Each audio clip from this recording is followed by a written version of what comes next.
10th plus 2 ஒவ்வொரு ஆண்டும் தொடர்ந்து மாநில அளவில் பல சாதனைகளை புரிந்து வரும் நாமக்கல் குறிஞ்சி கல்வி நிறுவனங்களில் சிபிஎஸ்இ பாடத்திட்டத்தில் சீனியர் செகண்டரி பள்ளியாக தரம் உயர்த்தப்பட்டு ஐஐடி நீட் தேர்வுகளுக்கு பல வெற்றியாளர்களை உருவாக்கிய ஆசிரியர்களை முழு நேர ஆசிரியர்களாக பணியமர்த்தப்பட்டு தினம்தோறும் வகுப்புகள் நடைபெறும். குறிஞ்சி educational institution, Kavettipatti, Namakkal.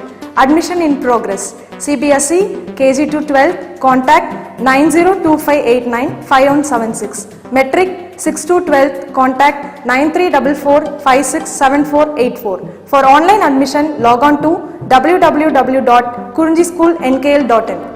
Okay students, last class la வந்து என்ன பார்த்தோங்க, அதாவது ஈக்லிபிரியம் கான்ஸ்டன்ட், சரிங்களா? அதாவது ஒரு ரியாக்ஷனுக்கு வந்து லா ஆஃப் மாஸ் ஆக்ஷன் பார்த்தோம். ஈக்லிபிரியம் கான்ஸ்டன்ட் அப்படின்னா என்னன்னு பார்த்தோம். இப்போ ஈக்லிபிரியம் கான்ஸ்டன்ட் அப்படிங்கிறது என்னதுங்க? டெஃபினிஷன் நம்ம என்ன சொன்னாங்க? the ratio at a given temperature, the ratio of product of active mass of reaction product raised to respective stoichiometric coefficient in the balanced chemical equation to that of the reactant is a constant. அதான் வந்து எதுங்க? Equilibrium constant. இப்போ சிம்பிளாக நம்ம சொல்லணும் அப்படின்னா product concentration divide by என்னதுங்க? Reactant concentration.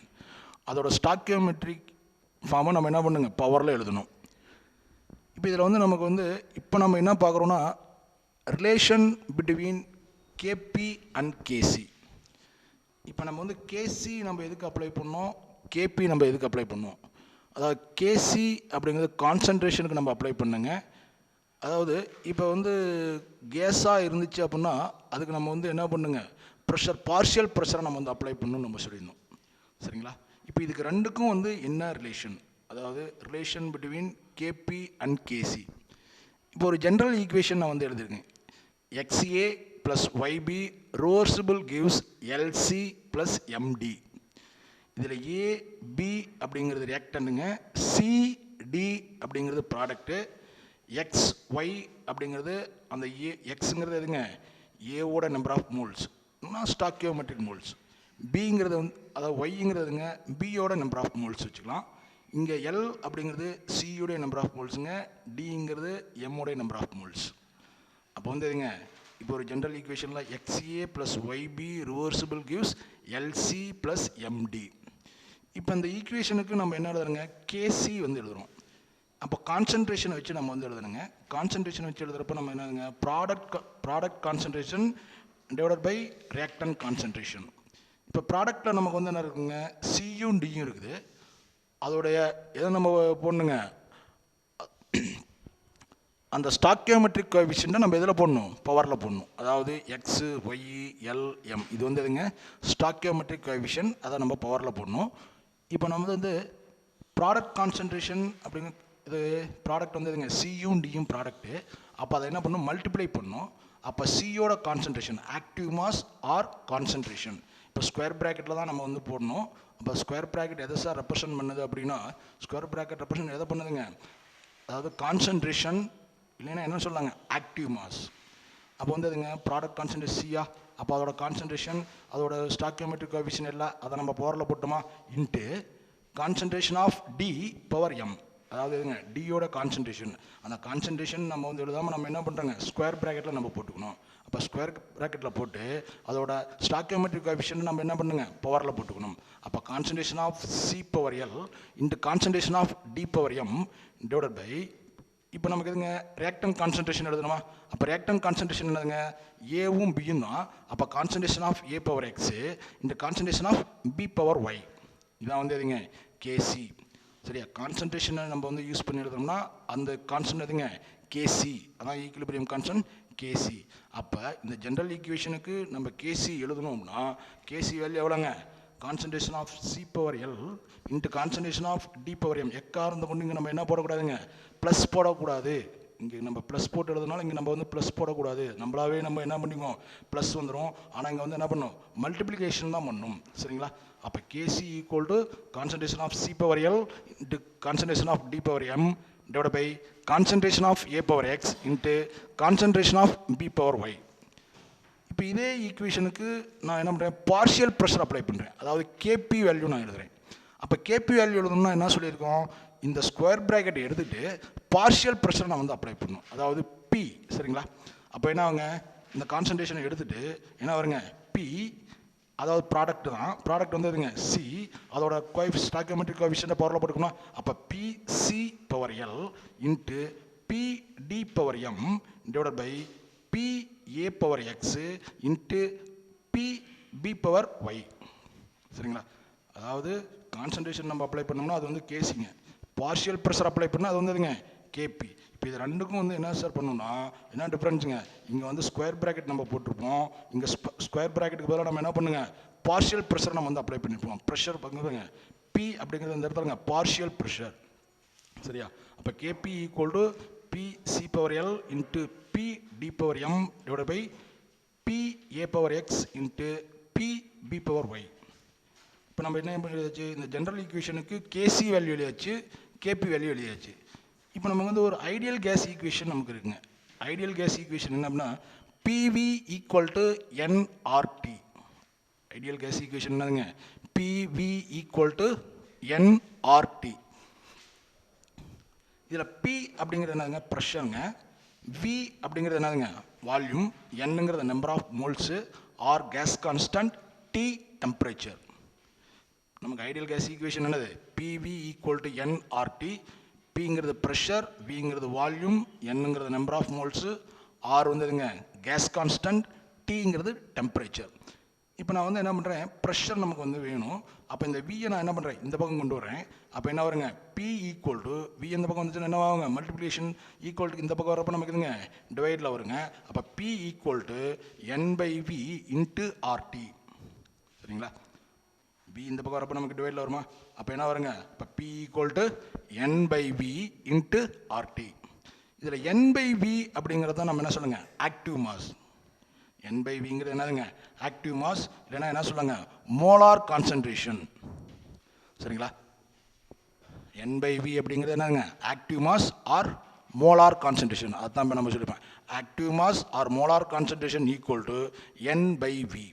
அப்போ வந்து என்ன பண்ணலாங்க, இந்த என் பை விக்கு பதிலாக நான் என்னென்ன எழுதிக்கலாங்க, active mass or molar concentration எழுதிக்கலாமா. அப்போ நான் என்ன எழுதிருக்கேன், இந்த இதை வந்து நான் இங்கே சப்ஸ்டியூட் பண்ணுறேங்க. அப்போ P equal to N by விக்கு பதிலாக நம்ம என்னென்னு போட்டுக்கலாங்க ஆக்டிவ் மாஸ்ன்னு போட்டுக்கலாமா. அப்போ P equal to active mass into RT. சரியா? P equal to active mass into RT. சரி, இப்போ நான் இந்த ஃபார்முலா வச்சுக்கிட்டு இப்போ நான் என்ன பண்ணுறேங்க, அதாவது இந்த பார்ஷியல் ப்ரெஷருக்கு நான் வந்து அப்ளை பண்ணுறேன். சரிங்களா? என்ன பண்ணுறேங்க, இந்த எக்ஸ்பிரஷன் வச்சு நான் வந்து என்ன பண்ணுறேங்க, இந்த ரியாக்டண்ட்டுக்கும் ப்ராடக்ட்டுக்கும் என்ன பண்ணுறேங்க பார்ஷியல் ப்ரெஷர் நான் அப்ளை பண்ணுறேன். இங்கே பாருங்கள், கேபி இதில் நம்ம வந்து எழுதிருக்கோம் P A power X P B power ஒய்யா. இப்போ நான் ஒவ்வொன்றுக்கும் நான் எழுதுறேன், எதுக்கு அந்த ரியாக்டண்ட் ஏவுக்கு பார்ஷியல் ப்ரெஷர் நான் வந்து அப்ளை பண்ணுறேங்க. அப்போ P A power X equal to, அப்போ ஆக்டிவ் மாஸ் அப்படிங்கிறது இந்த இடத்துக்கு என்ன பண்ணணும்னா என்ன நம்ம வந்து எடுத்துக்கிட்டோங்க ஏங்கிற ரியாக்டண்ட் எடுத்துருக்கோம். அப்போ ஏவோட கான்சன்ட்ரேஷன் தான் நம்ம அங்கே போடணும். சரிங்களா? நமக்கு என்ன ஃபார்முலா நம்ம வந்து என்ன எக்ஸ்பிரஷன் நம்ம கண்டுபிடிச்சிருக்கோங்க, P equal to active mass into RT. Active mass அப்படிங்கிறது இந்த இடத்துல நம்ம எதை எடுத்துக்கணும், எந்த ரியாக்டன்ட் எடுத்துக்கிறோமா இல்லை ப்ராடக்ட் எடுத்துக்கிறோமான்னு நம்ம பார்க்கணும். இங்கே நான் என்ன எடுத்துக்கிறேங்க, பார்ஷியல் ப்ரெஷர் ஆஃப் ஏவோட பார்ஷியல் ப்ரெஷர் நான் வந்து அப்ளை பண்ணுறேங்க. அப்படிங்கிறப்ப இங்கே நம்ம எதை எடுத்துக்கணும், எதோட ஆக்டிவ் மாஸ் எடுத்துக்கணும், அதாவது ஏவோடைய ஆக்டிவ் மாஸ் எடுத்துக்கணும், இல்லைன்னா ஏவுடைய மோலார் கான்சன்ட்ரேஷன் எடுத்துக்கணும். அப்போ கான்சன்ட்ரேஷன் அப்படின்னு வந்தாவே அல்லது ஆக்டிவ் மாஸ்ன்னு வந்தாவே நம்ம என்ன பண்ணுங்க ஸ்கொயர் ப்ராக்கெட் நம்ம போட்டுக்கணும். அப்போ concentration of A power X, ஏன்னா இந்த எக்ஸ் அப்படியே போட்டுக்கணும். அதுக்கப்புறம் வந்து அதுங்க ஆர்டியால் மல்டிப்ளை பண்ணுவா. அப்போ ஆர்டி ஹோல் பவர் எக்ஸ், ஏன்னா நம்ம பவரில் வந்து நமக்கு ஸ்டாக்கியோமெட்ரிக் கோஎஃபிஷியன்ட் என்ன இருங்க எக்ஸு, அதனால் பவரில் நம்ம என்ன போட்டுக்கணுங்க எக்ஸ் போட்டுக்கணும். இதே பிங்கிற ரியாக்டண்ட்டுக்கு நான் என்ன பண்ணுறேன் பார்ஷியல் ப்ரெஷர் அப்ளை பண்ணுறேன். அப்போ அதே மாதிரி பாருங்கள், P B power Y equal to active mass of B வந்து எவ்வளோங்க concentration of B power Y into அதை ஆர்டியால் நம்ம மல்டிப்ளை பண்ணுவோம். ஆர்டி இங்கே நமக்கு வந்து கோஎஃபிஷியன்ட் வந்து அதுங்க ஸ்டாக்கியோமெட்ரிக் கோஎஃபிஷியன்ட் அதுங்க ஒய். அப்போ அதை நம்ம என்ன பண்ணணும் பவரில் போட்டுக்கணும். இப்போ அதே மாதிரி தான் இங்கே சிக்கு அதே மாதிரி தாங்க, P C power L equal to concentration of C power L into RT whole power L. அதே மாதிரி பார்ஷியல் ப்ரெஷர் ஆஃப் டி அதுக்கு நம்ம கால்குலேட் பண்ணுவோம். அப்போ பி டி பவர் எம். அப்போ பார்ஷியல் ப்ரெஷர் ஆஃப் டிக்கு நம்ம என்ன பண்ணுங்க, active mass of D into RT. அந்த பவர் இருக்கனால நம்ம என்ன பண்ணுங்க, ரெண்டையும் மேலே பவர் போட்டுக்கணும். அப்போ concentration of D power M into RT whole power M. சரியா? அப்போ இந்த எக்ஸ்பிரஷனை யூஸ் பண்ணி நம்ம என்ன பண்ணுறோம், அதாவது ரியாக்டண்ட்டும் ப்ராடக்ட்டுக்கும் நம்ம வந்து என்ன எழுதியிருக்கிறோங்க, பார்ஷியல் ப்ரெஷரை நம்ம வந்து எழுதியிருக்கோம். சரியா? இப்போ இந்த பார்ஷியல் ப்ரெஷரை நம்ம வந்து என்ன பண்ணுறோம் எழுதியிருக்கோமா, இதை நான் என்ன பண்ணுறேன், ஈக்குவேஷன் 2ல் போய் நான் வந்து சப்ஸ்டியூட் பண்ணுறேன். ஈக்குவேஷன் 2 நம்ம என்னதுங்க, கேபி வேல்யூ நம்ம எழுதியிருக்கோம். KP equal to P C power L into P D power M divide by P A power X into P B power Y. இப்போ பாருங்கள், இந்த வேல்யூ நான் இங்கே சப்ஸ்டியூட் பண்ணேன். ஈக்குவேஷன் 2 இதுதான். அப்போ வந்து அதுங்க பி சி பவர் எல்லா, அப்போ பி சி பவர் எல்லுக்கு பதிலாக நம்ம என்ன கண்டுபிடிச்சி வச்சுருக்கோம், concentration of C power L into RT whole power L. அப்போ இந்த வேல்யூ நம்ம சப்ஸ்டியூட் பண்ணுமா, பாருங்கள், concentration of C power L into RT whole power L. அடுத்து இங்கே என்னங்க, பி டி பவர் எம். அப்போ பி டி பவர் எம்முக்கு பதிலாக நமக்கு என்ன இருங்க, concentration of D power M into RT whole power M divide by, அடுத்து நமக்குங்க பி ஏ பவர் எக்ஸ் இருக்குங்களா. அப்போ பி ஏ பவர் எக்ஸுக்கு பதிலாக நம்ம இங்கே என்ன கண்டுபிடிச்சிருக்கோம், concentration of A power X into RT whole power X. அப்போ இதை இங்கே சப்ஸ்டியூட் பண்ணிட்டோமா.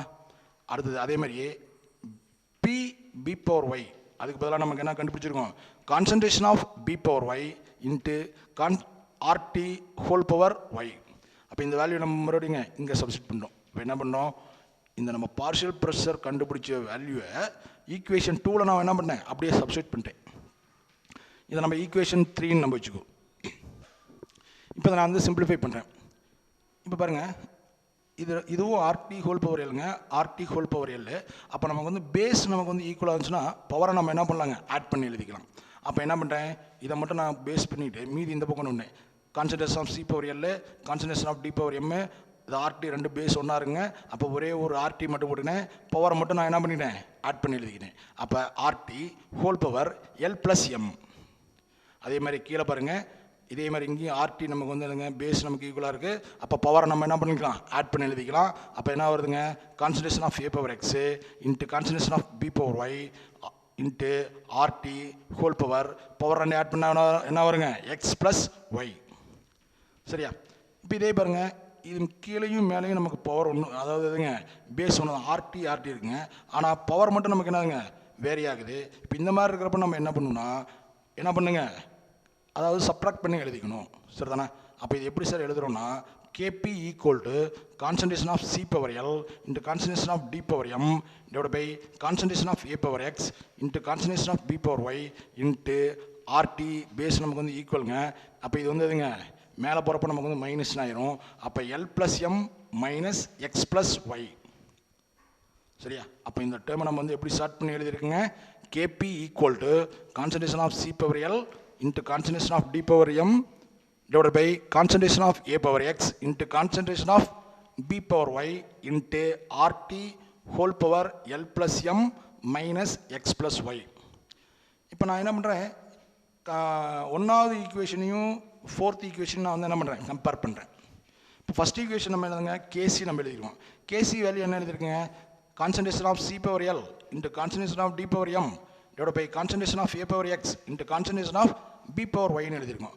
அப்போ இந்த டேர்முக்கு பதிலாக நம்ம என்னென்னு சார் போட்டுக்கலாம், இங்கே அதே மாதிரி இருக்கா, concentration of C power L concentration of D power M divide by concentration of A power X concentration of B power Y இருக்கா. அப்போ இந்த டேர்முக்கு பதிலாக நம்ம என்னென்னு போட்டுக்கலாங்க, கேசி அப்படின்னு நம்ம போட்டுக்கலாமா. இதுக்கு பதிலாக நம்ம என்னென்னு போட்டுக்கலாங்க, கேசி. அப்போ KP equal to KC RT, இந்த இது L plus M minus X plus ஒய்யை நம்ம வந்து என்ன எழுதிக்கோங்க, டெல்டா என்ஜி அப்படின்னு நம்ம எழுதியிருக்கோம். சரியா? அப்போ KP equal to KC into RT whole power delta NG. சரியா? KP equal to KC into RT whole power delta NG. இப்போ நம்ம என்ன பண்ணுறோம், KP equal to KC RT whole power delta NG. இதில் டெல்டா என்ஜி அப்படிங்கிறது என்னது பாருங்க, வேறு delta NG is the difference between the sum of number of moles of products and the sum of number of moles of reactant in gas face. ஒரு gaseous ஃபேஸில் இருக்கிற ப்ராடக்ட்டில் எவ்வளோ number of moles இருக்கோ அதை ஆட் பண்ணி ரியாக்டனில் number of மோல்ஸால் நம்ம வந்து என்ன பண்ணுங்க கழிச்சிட்டோம்னா அதுக்குள்ளார டிஃப்ரென்ஸ் தான் நம்ம வந்து என்ன சொல்கிறோங்க டெல்டா என்ஜி. சரிங்களா? அப்போ டெல்டா என்ஜிங்கிறது என்னதுங்க difference between the sum of number of moles of product and the sum of number of moles of reactants in gas phase. Gas ஃபேஸில் இருக்கிறதுக்கு மட்டும்தான் நம்ம என்ன அப்ளை பண்ண முடியுங்க டெல்டா என்ஜியை நம்ம அப்ளை பண்ண முடியும். சரியா? அப்போ கேபிக்கும் கேசிக்கு என்ன ரிலேஷன் அப்படின்னு நம்ம வந்து கண்டுபிடிச்சிட்டோம். சரியா? அப்போ கேபி ஈக்குவல் நமக்கு எதுங்க KC RT whole power delta NG. சரி, இப்போ இதில் நமக்கு வந்து 3 கேசஸ் இருக்குது. டெல்டா என்ஜி வேல்யூ வச்சு நம்ம வந்து இப்போ வந்து என்ன பண்ணுவோம் இதை வந்து நம்ம பிரிச்சிருக்கோம். இப்போ ஃபஸ்ட்டு கேஸில் பார்த்தோம்னா டெல்டா என்ஜி 0வாக இருந்தால் கேபிக்கும் கேசிக்கும் என்ன ரிலேஷன்? சரிங்களா? டெல்டா என்ஜி ஈக்குவல் டு 0 அப்படிங்கிறப்ப கேபிக்கும் கேசிக்கும் என்ன ரிலேஷனு? இப்போ பாருங்கள், அதுக்கு எக்ஸாம்பிள் நம்ம சொல்லிக்கிறோம். H2 plus I2 reversible gives 2HI. இப்போ இது ஃபார்மேஷன் ஆஃப் ஹைட்ரஜன் அயோடைடு ரியாக்ஷனில் இப்போ இதில் வந்து நமக்கு என்னங்க டெல்டா என்ஜி வேல்யூ நம்ம 0 அப்படிங்கிறோம். இதுக்கு எப்படி சார் டெல்டா என்ஜி வேல்யூ எப்படி 0? இங்கே பாருங்கள், 1 மோல் ஹைட்ரஜன் இருக்குங்க, 1 மோல் அயோடின் இருக்குது, 2 மோல் ஹைட்ரஜன் அயோடைடு ஃபார்ம் ஆகிருக்கு. நம்ம என்ன சொல்லுங்கள் number of moles of product. சரிங்களா? Number of moles of product இந்த பக்கம் என்னங்க ப்ராடக்ட் நமக்கு வந்து ஹச்ஐங்க. எவ்வளோ சார் நம்பர் ஆஃப் மோல்ஸ் இருக்குங்க 2 இருக்குது. அப்போ இங்கே 2 போட்டோம் delta NG minus number of moles of reactant sum of number of moles of reactant. அப்போ number of moles of reactant sum வந்து சம்மேஷன் அப்படின்னா ஒன்றுக்கு மேலே இருக்கா? அப்போ வந்து என்ன பண்ணணும் 2 ஆட் பண்ணிக்கணுமா? அப்போ பார்த்தீங்கன்னா ஹைட்ரஜன் 1 இருக்குது, எதுவுமே இல்லைன்னா அங்கே 1 இருக்கிறதா அர்த்தம், இங்கேயும் எதுவும் இல்லை, அப்போ இங்கே 1 இருக்கிறதா அர்த்தங்க. அப்போ 1 + 1 வந்து எவ்வளோங்க 2. அப்போ 2 - 2 = எவ்வளோங்க 0.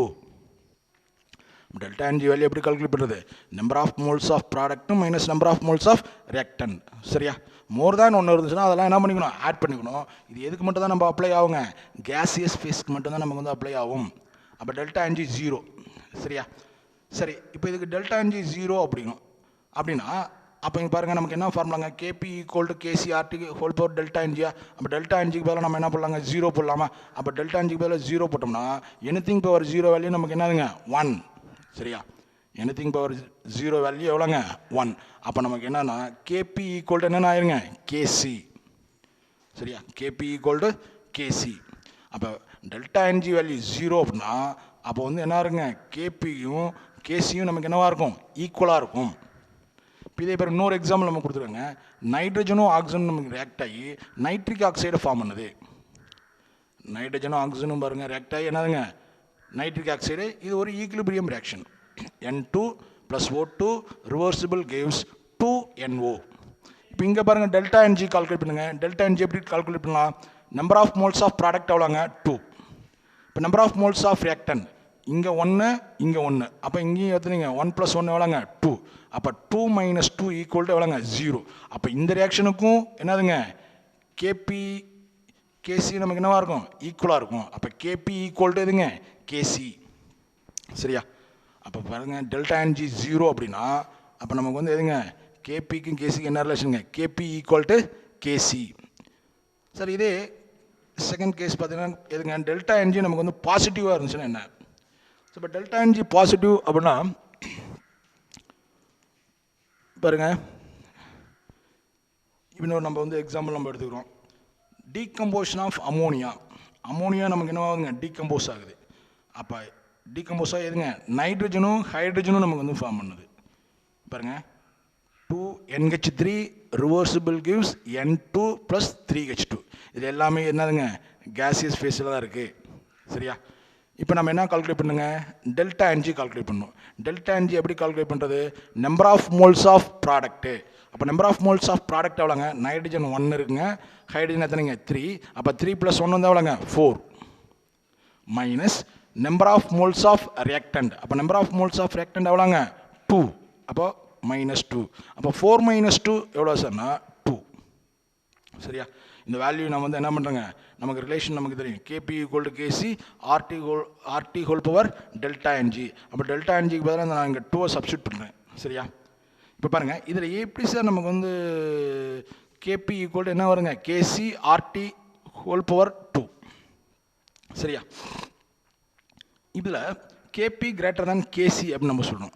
எப்படி இது கேபி கிரேட்டர் தேன் கேசி அப்படின்னா, இப்போ வந்து கேசி அதாவது கேசி ஒரு வேல்யூயும் ஆர்டி ஸ்கொயர் பண்ணதை மல்டிப்ளை பண்ணால் தான் நமக்கு எதுக்கு ஈக்குவலாக வருதுங்க, கேபிக்கு ஈக்குவலாக வருது. ரெண்டு வேல்யூவை மல்டிப்ளை பண்ணால் தான் எதுக்கு ஈக்குவலுங்க, கேபிக்கு ஈக்குவல். அப்போ கேபியும் கேசியும் மட்டும் கம்பேர் பண்ணுறப்ப எந்த வேல்யூ அதிகமாக இருக்குங்க, கேபி வேல்யூ தான் அதிகமாக இருக்கும். சரியா? அதாவது கேபியும் கேசியும் எப்படி ரிலேட் பண்ணுறதுங்க பாருங்கள். இந்த வந்து எப்படி சார் கேபி கிரேட்டர் தானாக இருக்குது அப்படின்னா, இன்னொரு தடவை சொல்கிறேன் பாருங்கள். அதாவது கேசியோட வேற ஒரு வேல்யூ நம்ம மல்டிப்ளை பண்ணால் தான் அது எதுக்கு ஈக்குவலாக இருக்குங்க, கேபி வேல்யூக்கு ஈக்குவலாக இருக்குது. அப்படின்னா கேபியும் கேசியும் கம்பேர் பண்ணுறப்ப எந்த வேல்யூ நமக்கு அதிகமாக இருக்கும், கேபி வேல்யூ அதிகமாக இருக்கும். அதனால தான் நம்ம எதுங்க கேபி கிரேட்டர் தேன் கேசி. சரியா? கேபி கிரேட்டர் தேன் கேசி. அதேமாதிரி இன்னொரு எக்ஸாம்பிள் இருக்கு பாருங்க. அதாவது dissociation of PCl5. Dissociation of PCl5 பார்த்தீங்கன்னா, இப்போ PCl5 பாஸ்பரஸ் பென்டாக்ளோரைடு. இப்போ பாஸ்பரஸ் பென்டாக்ளோரைடு நமக்கு என்ன ஆகுதுங்க, டிசோசியேட் ஆகி பாஸ்பரஸ் ட்ரைக்ளோரைடையும் குளோரினையும் நமக்கு ஃபார்ம் பண்ணுது. இதுங்க டிசோசியேஷன் ஆஃப் PCl5. அப்போ PCl5 டிசோசியேட் என்ன ஆகுதுங்க, PCl3Cl2. இதில் பாருங்கள் எல்லாமே நமக்கு எதுங்க, கேசியஸ் ஃபேஸில் தான் இருக்குது. PCl5 கேசியஸுங்க, PCl3 case, Cl2 case. இப்போ இதே இதுக்கு நான் வந்து என்ன பண்ணுறேன், டெல்டா என்ஜி கால்குலேட் பண்ணணும். டெல்டா என்ஜி எப்படி கால்குலேட் பண்ணுறது, number of moles of product. சரியா? அப்போ number of moles of gaseous product. அப்போ வந்து இது இங்கே 1 இங்கேயும் 1. ஏன்னா முன்னாடி எந்த நம்பர் இல்லைன்னு நம்ம என்னென்ன எடுத்துக்கணுங்க, 1 அப்படின்னு எடுத்துக்கணுங்க. அப்போ number of moles of gaseous product எவ்வளோங்க, 2. சரியா? Number of moles of gaseous reactant எவ்வளோ சார் அப்படின்னா, இங்கே நமக்கு எதுவுமே கொடுக்கல. அப்போ வந்து என்னதுங்க, 1 அப்படின்னு எடுத்துக்கோங்க. அப்போ 2 - 1 ஈக்குவல் டு எவ்வளோங்க, 2ல் 1 போச்சுன்னா எவ்வளோங்க, 1. அப்போ இந்த 1 நான் வந்து இங்கே சப்ஸ்டியூட் பண்ணுறேன். அப்போ KP equal to KC RT whole power delta என்ஜியில் டெல்டா என்ஜிக்கு பதிலாக நம்ம என்ன சப்ஸ்டியூட் பண்ணுங்க, 1 அப்படிங்கிறத நம்ம சப்ஸ்டியூட் பண்ணணும். அப்போ சப்ஸ்டியூட் பண்ணால் என்ன வருது, KP equal to KC RT whole power 1. அப்போ KP equal to KC into RT. அப்போ இது ரெண்டு இப்போ பார்க்குறப்ப நமக்கு என்னங்க, எந்த வேல்யூ அதிகமாக, கேசியும் ஆர்டியும் மல்டிப்ளை பண்ணால் தான் கேபி வேல்யூக்கு ஈக்குவல். அப்படின்னா கேபியும் கேசியும் கம்பேர் பண்ணுறப்ப எந்த வேல்யூ நமக்கு வந்து அதிகமாக இருக்கும், கேபி வேல்யூ தான் அதிகமாக இருக்கும். அப்போ வந்து எதுங்க, கேபி கிரேட்டர் தேன் கேசி. அப்போ வந்து டெல்டா என்ஜி வேல்யூ பாசிட்டிவ் அப்படின்னா நமக்கு என்ன ரிலேஷனுங்க, கேபிக்கும் கேசிக்கும் என்ன ரிலேஷனுங்க, கேபி கிரேட்டர் தேன் கேசி. அதாவது அடுத்து கேஸ் தேர்டு. இப்போ நம்ம வந்து 0 பார்த்துட்டோம், பாசிட்டிவாக இருந்தால் என்ன, அடுத்து நெகட்டிவாக இருந்தால் எப்படி சார் இருக்கும். இப்போ பாருங்கள், இப்போ இன்னொரு எக்ஸாம்பிள் நம்ம வந்து கொடுத்துருக்கோம்.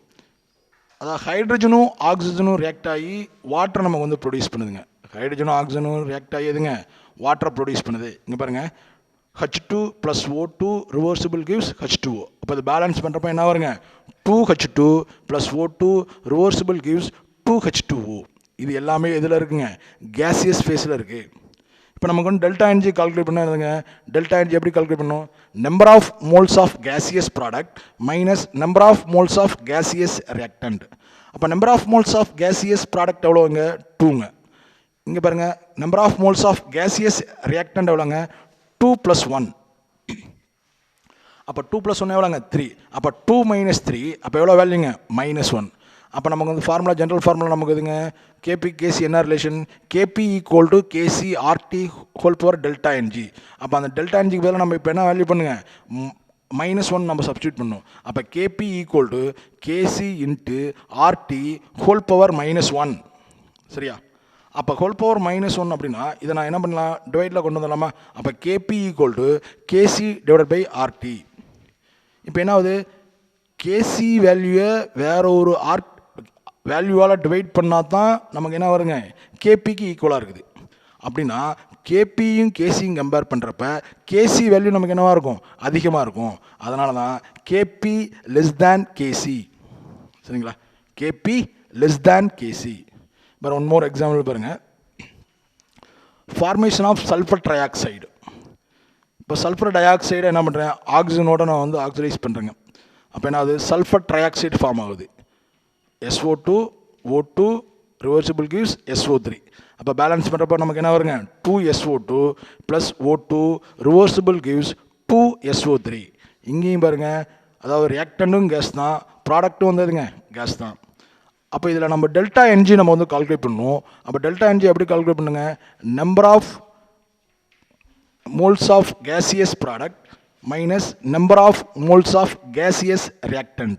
இப்போ number of moles of gaseous product எவ்வளோங்க, இங்கே 2. அப்போ வந்து எவ்வளோங்க, டெல்டா என்ஜி ஈக்குவல் டு 2ங்க, minus number of moles of gaseous product. Gaseous reactant எவ்வளோங்க, 2, இங்கே 1. சரியா, நம்ம என்ன பண்ணோம், டெல்டா என்ஜி எப்படி கால்குலேட் பண்ணுங்க, number of moles of gaseous product minus number of moles of gaseous reactant. இங்கே number of moles of gaseous product எவ்வளோ நமக்கு வந்து இருக்குது, 2ங்க, அங்கே 2 போட்டோம். அப்புறம் என்ன பண்ணும், எதாவது நம்ம வந்து சப்ராக்ட் பண்ணுங்க, number of moles of gaseous reactant. அப்போ இங்கே கேசியஸ் ரியாக்டன்ட் எவ்வளோங்க, இங்கே 2, இங்கே ஒரு 1. அப்போ 2 + 1 எவ்வளோங்க, 3ங்க. அப்போ 2 - 3 எவ்வளோங்க, -1. அப்போ வேல்யூ நம்ம இங்கே சப்ஸ்டியூட் பண்ணுறப்ப என்ன வருங்க, KP = KC RT whole power -1. அப்போ KP = KC / RT. அப்போ வந்து என்ன ஆகுதுங்க, KC வேல்யூவை வேற ஒரு வேல்யூவால் நம்ம டிவைட் பண்ணால் தான் எதுக்கு ஈக்குவலுங்க, கேபிக்கு ஈக்குவல். அப்போ கேபியும் கேசியும் நம்ம கம்பேர் பண்ணுறப்ப கேசி வேல்யூ நமக்கு அதிகமாக இருக்கும். அப்போ கேபி லெஸ் தேன் கேசி. சரிங்களா, அப்போ இந்த 3 வேல்யூ நமக்கு வந்து ரொம்ப, இந்த கேசஸ் ரொம்ப முக்கியம். அதாவது எக்ஸாம்பிள் கொடுத்துட்டு நமக்கு வந்து ரிலேஷன் கேட்டாலும் கேட்கலாங்க, இல்லை அந்த ரிலேஷன் கொடுத்துட்டு என்னதுங்க, அதாவது டெல்டா, இது வந்து எந்த எக்ஸாம்பிளுக்கு நமக்கு வந்து பாசிபிளாக இருக்குது அப்படின்னு கேட்கலாம். சரியா, அப்போ டெல்டா என்ஜி கால்குலேட் பண்ண சொல்லலாம், எப்படினாலும் நமக்கு வந்து கொஷின் கேட்கலாங்க. சரியாண்ணா, அப்போ கேஸ் 1 டெல்டா என்ஜி = 0 அப்படின்னா அப்போ வந்து இதுங்க KP = KC. Delta NG value பாசிட்டிவ்னா கேபி கிரேட்டர் தேன் கேசிங்க. டெல்டா என்ஜி வேல்யூ நெகட்டிவ் அப்படின்னா கேபி லெஸ் தேன் கேசி. அப்போ வந்து இதுங்க இதான் வந்து, அதாவது கேபிக்கும் கேசிக்கும் என்ன ரிலேஷன். சரிங்களா, இந்த ஃபார்முலா வந்து நம்ம வந்து மறந்துடக்கூடாது, அதை எப்படி நம்ம அப்ளை பண்ணுறது அப்படின்னு பார்த்துக்கணும். சரிதானே.